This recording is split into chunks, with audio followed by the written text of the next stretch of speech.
Coucou mes goodness, j'espère que vous allez bien. Aujourd'hui on va parler de la manifestation consciente et le travail sur soi. Pour moi c'est vraiment deux choses à différencier mais qui se lient.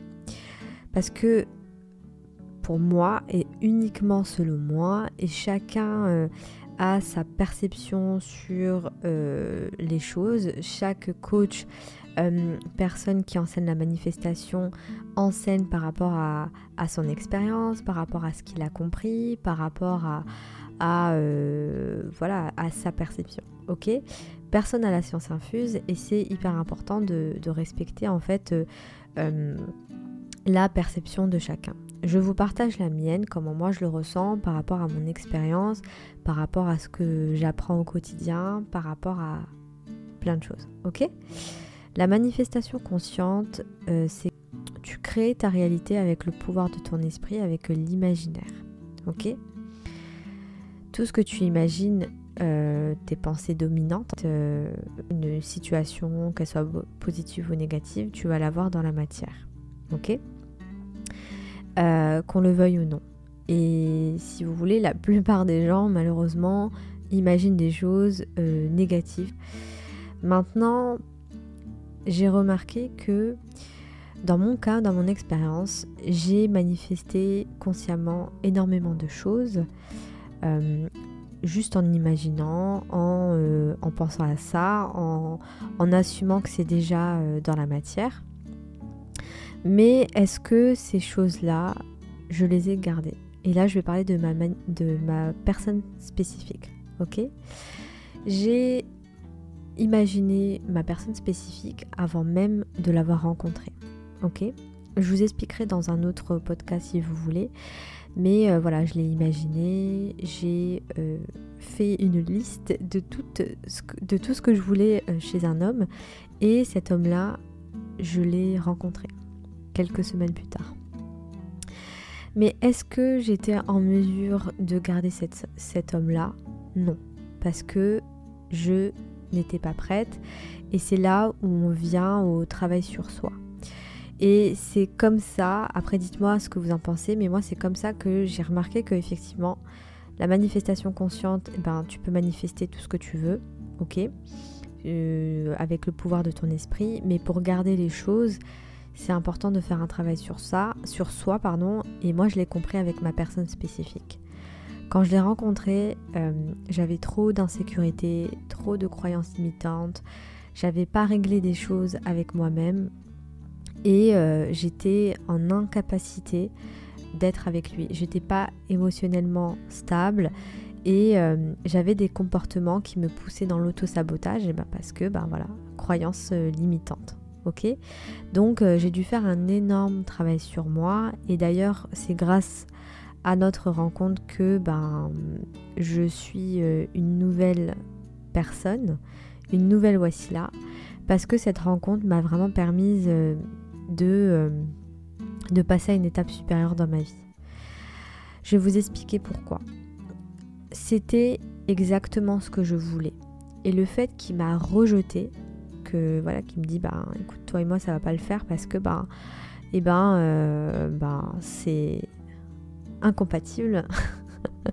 En gros c'est pas possible.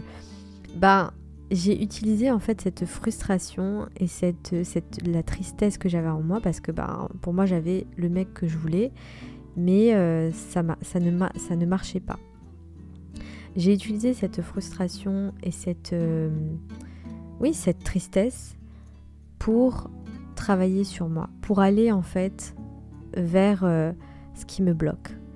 Et effectivement, j'avais beaucoup de choses que j'avais refoulées durant mon enfance, durant mon adolescence, et clairement qui me bloquaient. Peut-être un jour j'en parlerai, mais ça me bloquait avec les hommes. Et donc, parce que des fois je vois des choses sur les réseaux, si vous voulez manifester votre personne spécifique, il faut guérir, etc. En fait, c'est pas tout à fait vrai, parce que votre personne spécifique, vous pouvez la manifester alors que émotionnellement, ça va pas du tout. La preuve en est, moi, c'est ce que j'ai fait. Parce que je l'ai manifesté 2 fois. La première, je le connaissais pas, la deuxième, je le connaissais, ok ? Et consciemment, les 2 fois consciemment, mais ça m'a pas permise de le garder en fait. Et c'est pour ça que c'est bien d'imaginer, d'imaginer qu'il y a uniquement des bonnes choses qui viennent à vous. Mais au bout d'un moment, le travail sur soi, c'est le plus important. C'est vraiment ce qui va faire que vous gardez les choses que vous manifestez à vous. Ok ? Et ça, vraiment, pour moi, c'est important de le rappeler, que la manifestation consciente, donc le pouvoir de l'esprit, et le travail sur soi, c'est deux choses qui vont ensemble, mais ça n'empêche pas, l'un n'empêche pas l'autre. C'est-à-dire que vous pouvez très bien manifester des choses à vous, d'assumer que vous les avez déjà, et sans travailler forcément sur soi, et vous allez les voir dans la matière. Ok ? J'en ai fait l'expérience, donc voilà, et c'est pour ça que je fais aussi ce podcast, de vraiment différencier les deux, même si les deux, voilà, comme je l'ai dit, sont nécessaires. Ok ? Donc, faire un travail sur soi va vous permettre de garder les choses, ok ? Que ça soit votre personne spécifique, que ça soit de l'argent, l'abondance, un business, un appartement, un travail, peu importe. Si vous ne faites pas un travail sur vous, en profondeur, par rapport à vos croyances, vos peurs, vos mémoires, etc., avec le mieux une personne qui sait de quoi elle parle, donc un coach qui a fait une formation pour vous aider, parce que je peux vous garantir que là, en ce moment, comme je vous l'ai dit, je fais une formation à l'Institut des neurosciences appliquées, et j'apprends des outils, enfin on apprend des outils que j'ai vus nulle part ailleurs, ni dans un livre, voilà. C'est uniquement en formation que tu apprends ce genre de choses. Et pour moi, voilà, c'est des choses qui vont vraiment, des outils plutôt, qui vont dégommer les croyances limitantes en très peu de temps. Ok ? Donc, je vous invite vraiment à vous faire accompagner, ça je vais le dire tout le temps, soit par un thérapeute, soit par un coach, soit par un psychologue, soit par un psychiatre, voilà, peu importe votre situation. Si vous avez la possibilité de vous faire accompagner, allez-y, parce qu'au bout d'un moment, de regarder des vidéos sur YouTube, de lire des livres, c'est très bien, ça fait partie du process, mais s'il vous plaît, si vous avez des complications, que vous êtes dans un schéma répétitif, que vous n'arrivez pas à vous en sortir, vous êtes bloqué dans votre vie, vous tournez en rond, que ça fait 1 an et demi, vous regardez des vidéos sur la manifestation consciente, mais vous êtes au même point, allez consulter quelqu'un, ok ? C'est important, parce qu'il y a l'esprit conscient et puis il y a l'inconscient. Et pour ramener en conscience ce qui se passe dans l'inconscient, il n'y a rien de mieux qu'une personne qui sait de quoi elle parle, un professionnel, ok ? Et vous savez, j'ai souvent des godnesses qui me disent « mais il est revenu, on s'est vu, on s'est revu, mais il est reparti ». Je leur pose la question, je dis « mais qu'est-ce qui s'est passé à ton avis ?» Et là, elles me disent, elles sont très honnêtes, oui, voilà, j'ai eu ce genre de comportement, j'ai fait ça, j'ai fait ci, j'ai fait ça. J'ai dit ok. Donc je lui ai dit, maintenant ce qu'on va faire, c'est qu'on va observer les comportements et on va comprendre pourquoi tu as eu ce genre de comportement. Donc c'est des comportements du genre contrôlante, qui a toujours besoin d'aller voir le téléphone, manque de confiance, qui a besoin de contrôler, qui est émotionnellement instable, qui surveille les réseaux sociaux tous les jours, etc. En gros, la personne spécifique, c'est devenu l'acteur principal de leur vie. Et au bout d'un moment, en fait, moi, mon job, c'est de les aider, de les accompagner à prendre conscience de ce qu'elles font, ok ? Et de leur prouver, de leur montrer ce qui se passe dans le subconscient. C'est-à-dire que là, les comportements qu'elles ont eus, pour quelques-unes de mes godnesses, c'est qu'elles me montrent qu'elles ont encore des croyances limitantes sur elles, sur leur personne spécifique, sur l'amour, et qu'elles ont encore des peurs. Donc, si vous vous retrouvez à avoir ce genre de comportement, parce que des fois c'est automatique, vous vous rendez même pas compte, Parce que moi, quand je parle avec mes godness, je leur dis, mais est-ce que sur le moment, tu t'es rendu compte de ce que tu faisais? Non, c'était plus fort que moi. C'est normal parce que c'est l'inconscient qui fait en sorte que tu réagis comme ça. Vous voyez, quand vous êtes programmé pour être dans l'auto-sabotage, vous avez beau faire tout ce que vous voulez, tant que vous n'avez pas changé ces informations-là dans votre subconscient, vous allez toujours avoir le même comportement.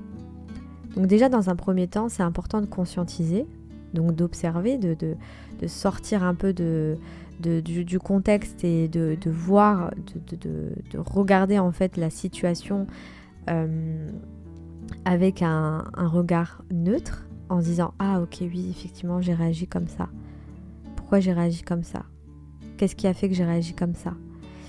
Et le coach va vous aider à conscientiser, ok? Vous savez, lorsque vous êtes baigné dans vos émotions, quand vous êtes enfermé dans un système, dans un schéma répétitif, avec votre personne spécifique ou autre, en neurosciences, on appelle ça un circuit court. Je vous explique. Le siège des émotions, c'est le limbique. Et quand vous êtes dans un circuit court, vous allez du limbique au limbique. Ok? Donc ça manque de raison. Et lorsque vous faites un circuit long, que vous activez le limbique et le cortex, donc le cortex, c'est la partie du cerveau on va dire la partie de la raison, voilà, qui est rationnelle. Donc c'est un circuit long. Et le coach va vous permettre de passer d'un circuit court à un circuit long.